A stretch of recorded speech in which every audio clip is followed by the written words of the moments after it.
Welcome back to the 76 Capital Sports Leadership Show. My name is Wayne Kimmel, managing partner of 76 Capital, the sports tech venture capital company. On this show, I interview top sports entrepreneurs, athletes, and executives who are shaping and many times changing the sports business industry. You can subscribe to our show on YouTube, Apple Podcasts, Spotify, and on our 76 Capital website.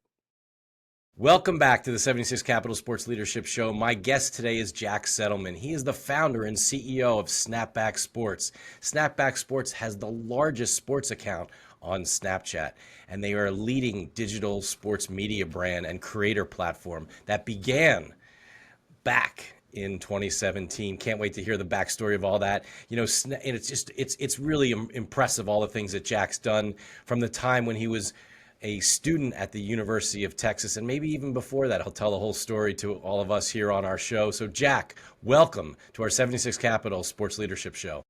Thanks. Thank you. Thanks for having me. I'm excited. Yeah, thrilled to have you on the show. I mean, we bump into each other at all the big events across the country, and you guys are everywhere. So where are you going next? It's funny you say all the big events in the country, and in 3 hours I'm leaving on a flight to head to Brookings, South Dakota. Sorry, not South Carolina, South Dakota. We are seeing game of the century, 1 versus 2, North Dakota State, South Dakota State. We feel like they got snubbed from College Game Day, although I think what has maybe been misconstrued online is that Vandy wasn't a good pick. It was a great pick. I'm excited about going to a place that, not many people have gone and showcasing that. So yeah, we were at BYU last week. We pivoted off of LSU this week, just given the turmoil around the coach and maybe the fans not being at its peak. So excited to see what Brookings, South Dakota looks like. Man, I'm excited to hear all about it. I mean, is this the first time you've ever been to South Dakota? It is. It definitely is. Well, I've been to North Dakota. I've ridden horses through the Badlands. I think we may have touched a little bit into the South Dakota, but it's pretty wild, and it great people, really great people. I think that's one of the things that you'll get a chance to do, and that's something that you do when you go on these tours. Talk a little bit about what you do on the different tours where you hit all these different college Yeah. places. Yeah, so Snapback Saturdays we started last season, and we go to college football games every week, but we're actually proud to say that we're not College Game Day, and what that means is we aren't chasing the most viewership, we aren't chasing the biggest game necessarily, the biggest players. We're chasing the best stories, and we're chasing unique stories, and all at the same time while we're looking for the best experience in college football. I think some of the times, right, like we're saying game day should have gone here, so we're going to go next week, we're going to Iowa State.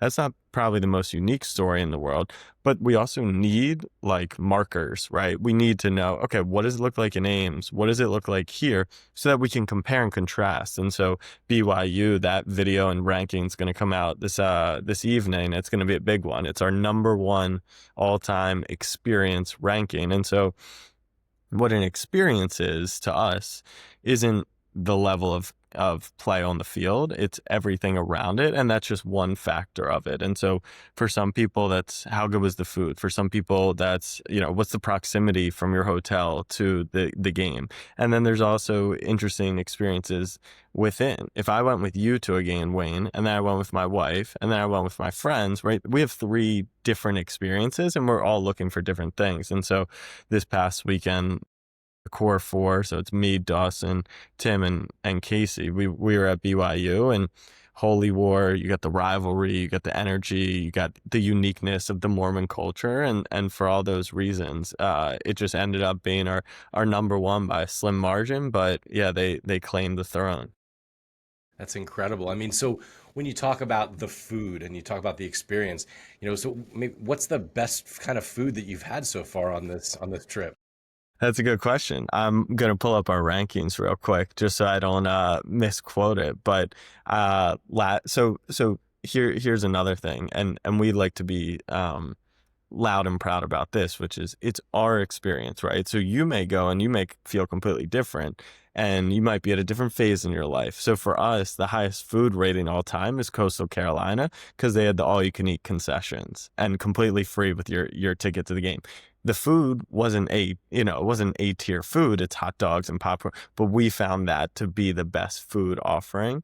And then after that, we've got Tennessee. They brought us this incredible platter last year: lobster roll, mac and cheese, like Rice Krispie treats. It was amazing.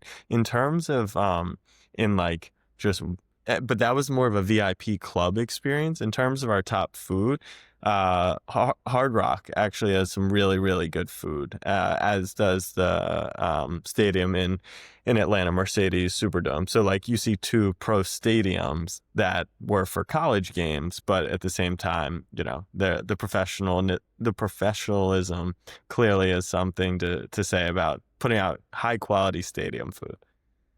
Well, certainly we all are very fortunate and love what we do in our jobs and get the opportunity to go to these types of events. But the business behind it, what is the business behind it, and what's the real why, and how does it all work for you guys at Snapback? Yeah, so at this phase in our company, we're a traditional media company. So we create content and then advertisers want to spend money. And we sell merchandise and we make a little money there. And we have subscriptions and we monetize our content. But for the most part, think about us like we're a TV channel, right? People want to be commercials within our content. So Underdog is our biggest partner. We're working with Roback this fall. We've worked with a bunch of like different blue chip brands in the past. So that's where we're at today. In my opinion, where media is headed, and media companies will continue on, and like they will continue to grow. And I think there's a path where we become a sports media company and stay a sports media company. But the North Star and the path for me that's more appealing is building a platform for sports fans to experience sporting events. And so you've got the Yelps of the world, you've got the One Bite Pizza app. That's for pizza fans to discover the best pizza in the world. Why doesn't that exist for sports fans? And so one thing we're trying to do is think about marrying content, distribution, influence with, product. And so we launched our sports trivia app to see if this playbook works, because we had a feeling. We also have seen top creators and media build CPG brands. And so we were like, but product is where we want to head. So we launched trivia. We've got 40,000 app downloads in a few months.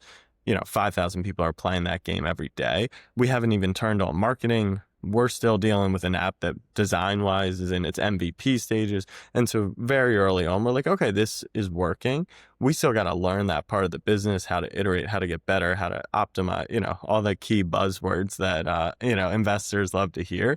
But yeah, we're building that product because one, I actually think trivia could be a standalone monster business, but also to help us learn the technical skills that are required to build that platform. And so that is where we're headed. That's our North Star. But one thing I always remind our team and anyone I talk to about the business, we've tried a ghost kitchen. We've tried merchandise lines. We've tried, a million different content series. We've failed at a bunch of those things. And what content does is it gives you more shots. Like we're essentially an incubator. And this is the main thing that we're hyper focused on. But if it's not working, we still have this moat of content and media and a profitable business in that allows us to take more shots along the way. So one of the shots you just talked about is the trivia game. Talk a little bit about that. So where can people find it? I mean, I know it's early, but you got 40,000 people on it. So where do you find it? And then talk about the game itself.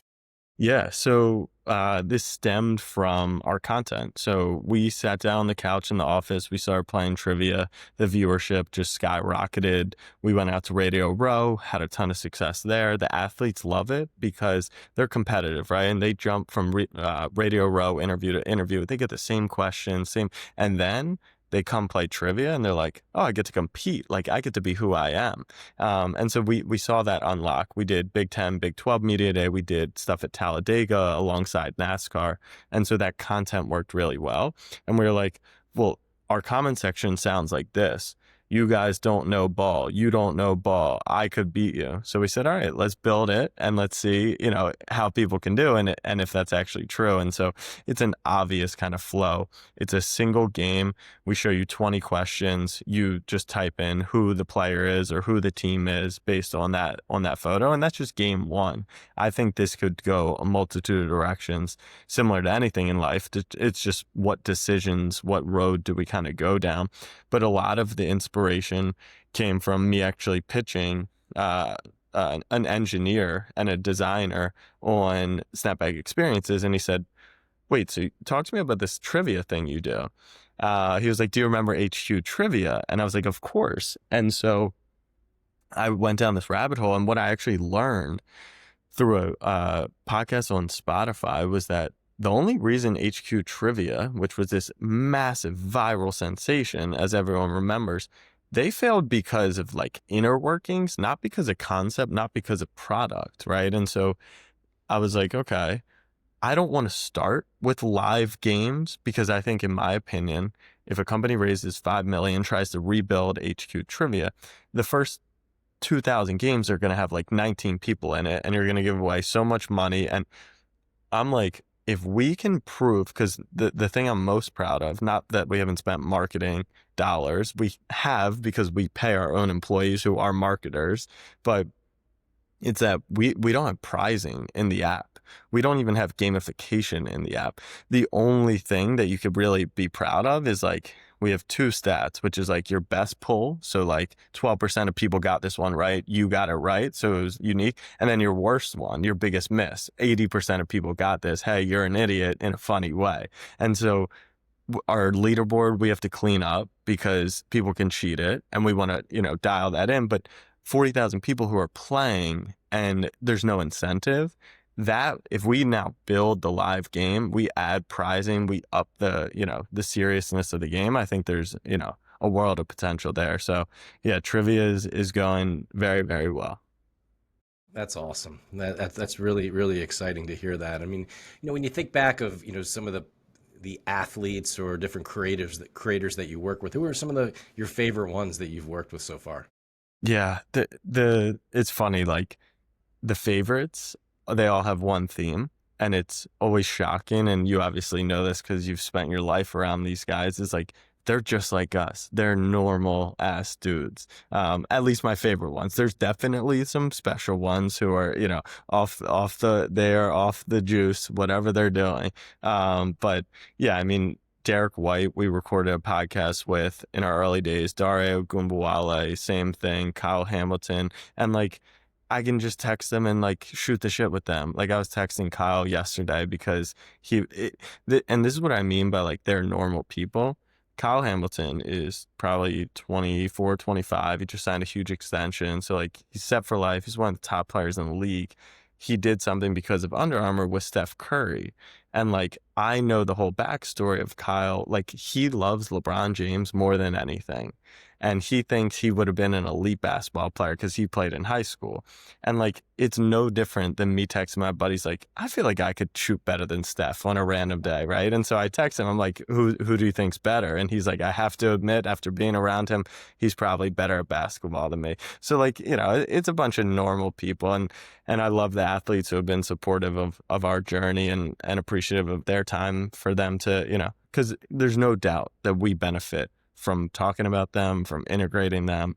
But I do think there's a swinging pendulum where a lot of the smart ones see the value in being in content and, building their personal brand. So that's been a cool transition as well.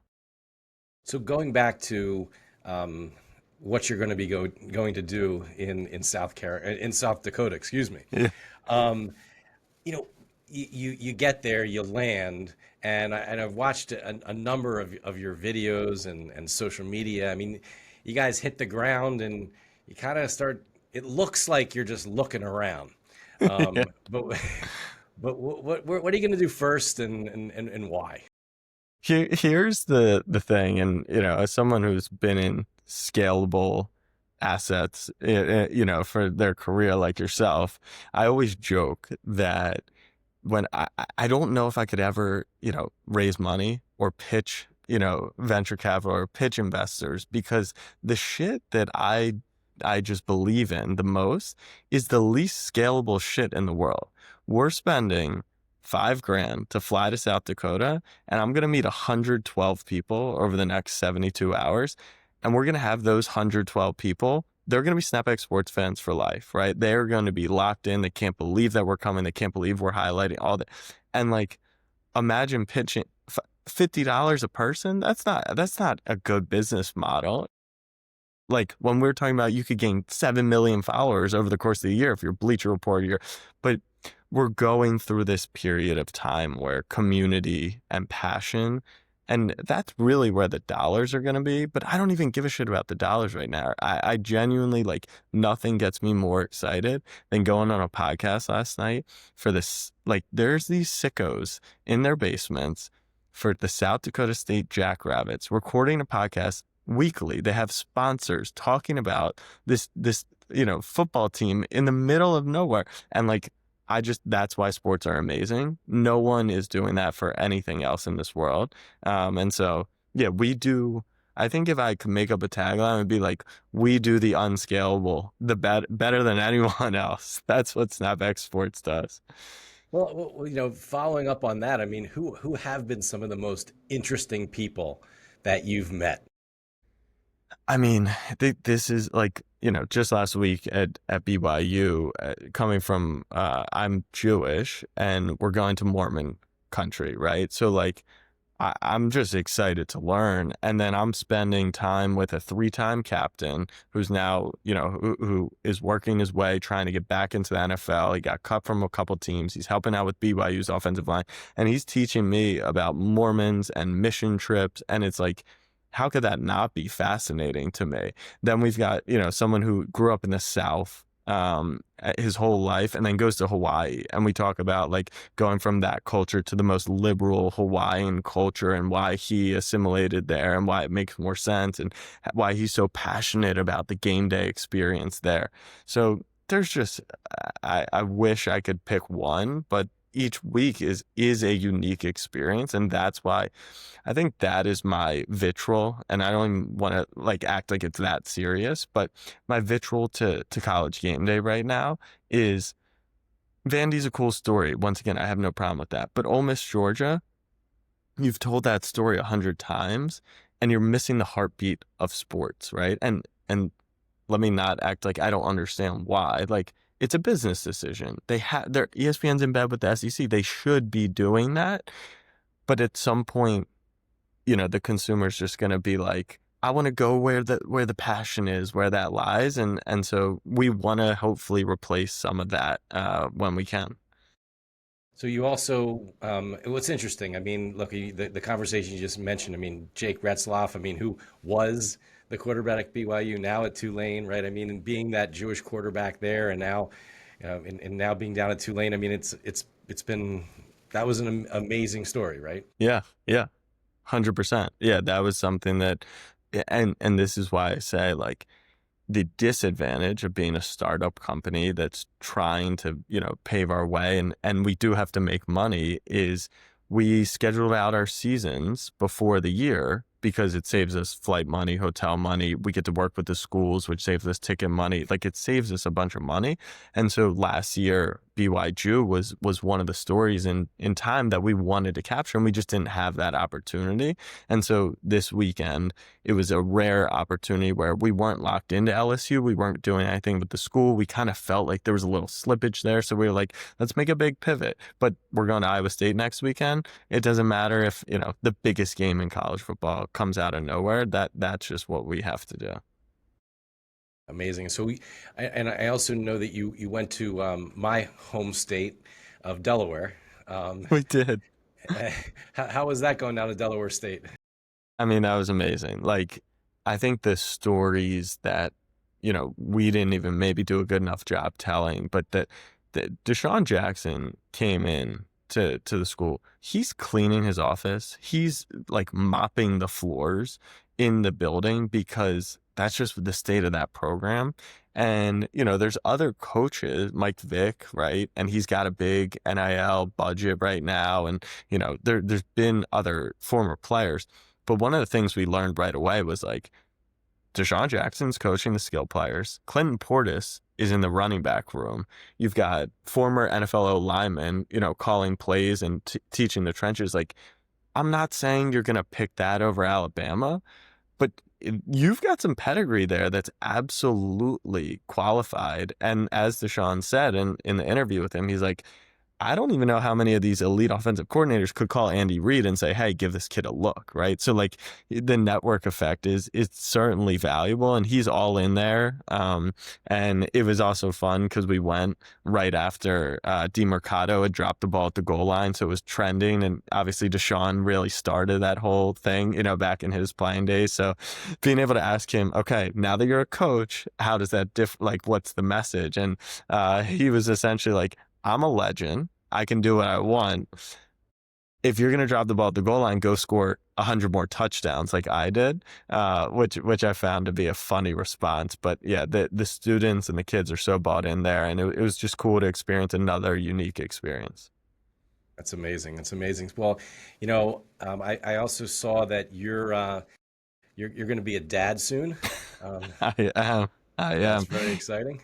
Yeah, it is. It's funny. We just had a call with a group who was looking to represent us and do some ad sales for us, and they were talking about, isn't it like cost inefficient to go to all these games versus like filming content at home? And I was like, yes. And they were like, so why don't you do less of that? And I was like, did my wife tell you to say this? She wants me home with the baby, and I want to spend time, and I think it's this interesting, like, I think there's a whole narrative probably around entrepreneurs who, they maybe delay having kids or they delay marriage, and it can be strenuous. But I think outside of that, it's communication. And one of the things is we didn't see this coming overnight. I mean, or we did see this coming over time, rather. And so we've been planning, and I've been promoting people within the organization so that they're ready to be on camera and represent the brand. And honestly, like, Tim is really our face at college football. I'm kind of a second fiddle and a second character while I run the business. And so the shitty thing is I love doing it. Like, I want to go to South Dakota State. But I know I'm also going to want to spend time with my new baby. So there's a balance. Like anything in life, there's going to be a balance there. Well, it sounds like you have a little bit of time. We got a few months to figure it out. Yeah, well, well, congratulations. And look, I mean, I think it's interesting, you talk about your entrepreneurial journey. I'd love for you to share that with us. I mean, I know that you grew up in Baltimore, and, how'd you get here? Yeah, it came from, I came from a family business. My parents, or my mom and my grandfather and my aunt, we sold beer to the Ravens and Orioles, amongst other, in Baltimore. So we were a beer distributor. And so, the story that I always talk about that got me into sports business was we would go to the games, and my dad was a fan. Mom was the biggest fan I've ever seen. But my mom is the biggest fan I've ever seen because Ravens wins and losses dictated bottom line and beer sales. And if we ever like got to the playoffs and hosted a playoff game, it was a bonus week. And if we could host 2 games and host the AFC Championship, we got 2 bonus weeks. And if you could win the Super Bowl, right? And the year that they sold the business, which was 2.5, 3 years ago, they sell the business probably in January. The next season, the Ravens host the first AFC Championship in franchise history. So, we always joke it was a sacrifice to get the Ravens. I wish that sacrifice had paid off that year. But yeah, that was kind of my introduction to it. And so when people say it's just a game, it is just a game. And the human child in us comes out. That's why we love it. But at the same time, anyone working in it knows it's way more than just a game. And there's dollars on the line. There's tourism on the line. There's families on the communities on the line. And so, yeah, I think from an early age, I was accidentally taught by my mom screaming why sports can impact other things in your life. Well, and then, from, after high school, I mentioned earlier you went to the University of Texas, Yeah. and what happened there, and how did you kind of get to where you are Yeah, today? I studied sport management there, and I love my professors. I'm still very close with them. I still go back and do a class every semester virtually for one of my professors. But I'll always say the program was easy, and it was easy because we would watch ESPN 30 for 30s and do book reports on that, and we would, rebuild NBA 2K teams, and that was a class project. And so, because of that, I definitely learned. But what I learned was two things: one, what to do in my free time, how to make better use of that. And so I started a business in college. And then two, it was what I didn't want to do. And like anything in life, all the things I realized I didn't want to do, events, PR, is what you need to do, and so you just get a really good idea of what you do and don't like to do in the business. Well, Sales was another one. well, at Texas, so Anthony, who works with us here at 76 Capital, he was part of Yeah. the. He went to UT, and he was part of the group that ran out with the bull. Are you I was, yeah, Silver were you part of Spurs. that group? I actually was part of that group. Yeah. Yeah, I was a Spur down at Texas.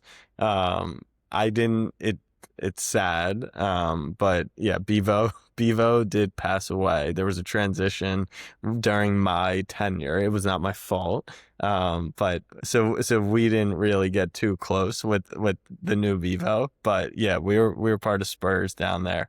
And so, yeah, I mean, where better to be than Texas, and Texas is back, but maybe not this year. We'll see.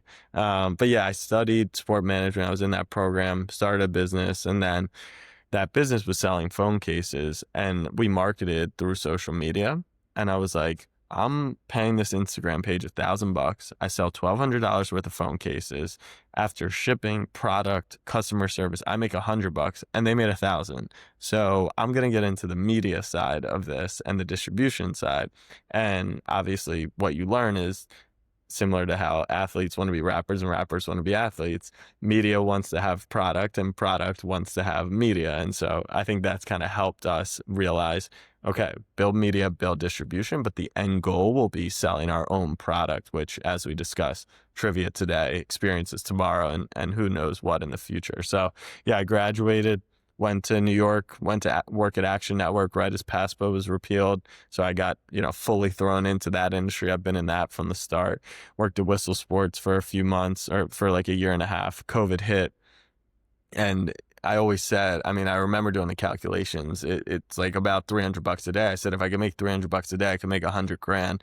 I could pay my rent in New York. I could eat, and I could reinvest, $20,000 into the business.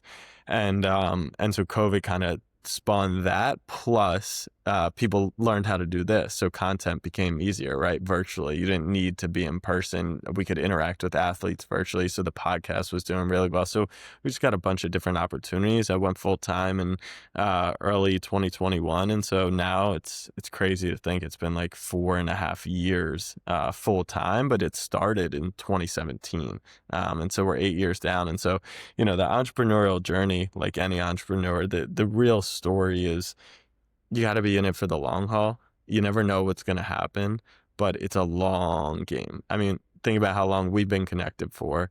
And this is the first time we're doing a podcast together, right? And I'm sure we'll do something together 10 years from now. But in the moment, you're a young kid, you think everything needs to happen now.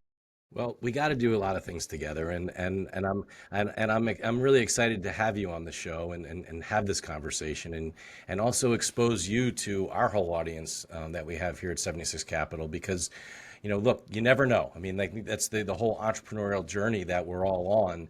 You really never know what's going to happen. You never know who you're going to meet or how you can end up doing deals, or what, how things work out.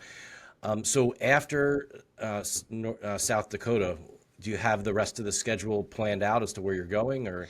Yeah, yeah, I'll pull it up. It's my phone background, so I never forget it. But we're going to Iowa State. I won't be there. I've actually got Alex Scheinman's wedding, which Okay. I'm pumped for. And so, We got to give him a shout out. you That's got to give him a shout congrats out. to him. Congrats to him. He helped build this empire that we're working on. But that, I think that's the nice thing, the other nice thing, and more proof to the wife that, there is time for personal. The weekend we were at Delaware State, I had to leave Friday afternoon because I had to get to a wedding. Fortunately, it was in Philly, so it kind of worked out. I don't think you need to work your life away either. There's a good thing in balance. We're going to Texas Tech, which I'm pumped for. We're doing NFL in Madrid with On Location, who's our premium experiences partner. Then the boys are going to Tuesday Night Maction, which we always love to harp on, which is like, you guys on Twitter, you tweet, you love Tuesday Night Maction. Have you ever gone? Or do you like watching rainy Ohio from your couch, right? You're frauds unless you get out with us. Then we're going back to FCS. So we're doing Montana State, Brawl in the Wild. Then we've got Rivalry Week, and then we'll do playoff. And we just hopped off a call trying to figure out, okay, what's next after that? Probably some version of college basketball, maybe Winter Olympics for hockey, maybe NBA hockey, World Cup, and then back to the fall. And we're like, shit, like when is our break? But this, as you literally started this conversation, it's what we love to do. So I don't view it as, oh, you have to go. I built something that I want to go and do. And so, yeah, I get excited thinking about the schedule, not like, oh, I got to go make this trip. Well, I love it. And I keep thinking about, even, we've now, launched our owners box events that we're doing, all over the country with our partner, Chickies and Pete's. And, Yeah. they're ESPN's #1 sports bar. And like, how can we do more together? So that's a conversation we'll have. And Anthony's heading that up and, with our team here and Jack and, who knows? Maybe we're and maybe the two UT guys come together and figure out a way to do some stuff together. But it'd be Exactly. awesome. I mean, we got to bring crab fries all over the country, and that's part of our goal. You got to Look, that look, whole dipping in the cheese, man. Come on, it's look, amazing. Chickies and Pete's. Here's my thing. I'll work with you. I love your brand. The people of Pennsylvania and Philly especially love your brand. I'm from Maryland. So you got to let me be authentic and say crab fries. You just took our Old Bay and put them on your French fries. And so I don't want you thinking that you invented these things. But the message is this. We got to get Old Bay and we got to get crab fries out to the world. That is for sure. And yeah, every time we're in Philly, whether it's an Eagles game at Wells Fargo, which is now, what's the name of the new arena? Who took it over? Is it Verizon? Xfinity. Xfinity. Yeah. So wherever we are in Philly, we're always seeing Chickies and Pete's, and it's cool to see them expanding. Another brand that, started locally and I feel like is having massive growth. And by the way, they're in your Ravens stadium, so the Yeah. crab fries are there. So, and Right. many other NFL stadiums. But you know what? We're going to have that conversation, and that would be great. With Anthony's dad and with his brother Pete. I mean, it could be a really great conversation because you can't call it. It's a special. It's a Okay. special flavoring. It's not Okay. just Old Bay. Okay. All right. I would love to have that conversation. That's the truth. We're truth seekers here. So I'm all Exactly. game for that. That would be a lot of fun. Love to do that. And so before we wrap up here on our 76 Capital Sports Leadership Show, again, Jack, it's been amazing having you on the show, and so happy for you and your whole team's success at Snapback Sports. One of the things that I'd love to talk about is really finding out like who was the person, and I may have a guess knowing some of your background, but like, did you have a certain mentor or someone that you look up to that's really helped develop your overall career and all the things that you've done so far? Yeah, I mean, mentorship and advisors and stuff like that, I think is super common in entrepreneurship. I was very lucky in that, I mean, I just find my journey to be lucky and I'm so appreciative of it. But I was lucky in that my dad runs a business. It's construction business. So it's not applicable to sports media, but he understood hiring, or he had a lawyer could reach out to get me started on filing an LLC. And so same thing with my mom. She was running the beer distribution business. And like I think of like create the perfect quarterback or create the perfect basketball player. I want Steph Curry's shooting ability, but I want Wemby's height, right? And so that's how I think about. I looked at Omar Raja. How did he build House of Highlights? What made that click? And so I thought that obviously he was best in class at aggregation and finding the highlights to start HOH. But what he, doesn't even talk about enough, in my opinion, is the secret sauce was that he tied himself to Dwayne Wade, and then LeBron came to the Heat, and D Wade was his favorite player. And so he rode that And that's what sports fans are. We're so biased, and all these media sites are unbiased. But now we've seen how it plays out. Barstool, if Brady doesn't go on that run, is Barstool the same thing today? Every time the Colts win, McAfee is, hammering his chest. Same with, West Virginia football. That's positive for me, because in the past we didn't show those biases because it was, we were in the press box at BYU. I was cracking up. No one can cheer. This is the biggest college football game of your season. No one can cheer. And I understand that there's history and respect to journalists, but I want to be down on the field. We're there as media. We're going crazy rooting for BYU. So yeah, I think that I just pull like Omar Raja, Jeremy Levine building Underdog. I've learned so much from, my own parents. But there's people, who may not be, as far along as me, but I still find inspiration in their content ideas and different ways that they're, being aggressive in the market. So the long answer, and apologies for the long answer, but is there's no one person, there's a million people that have been inspirational and have helped me in this journey. That's a great answer. And Jack, it's been awesome having you on the show.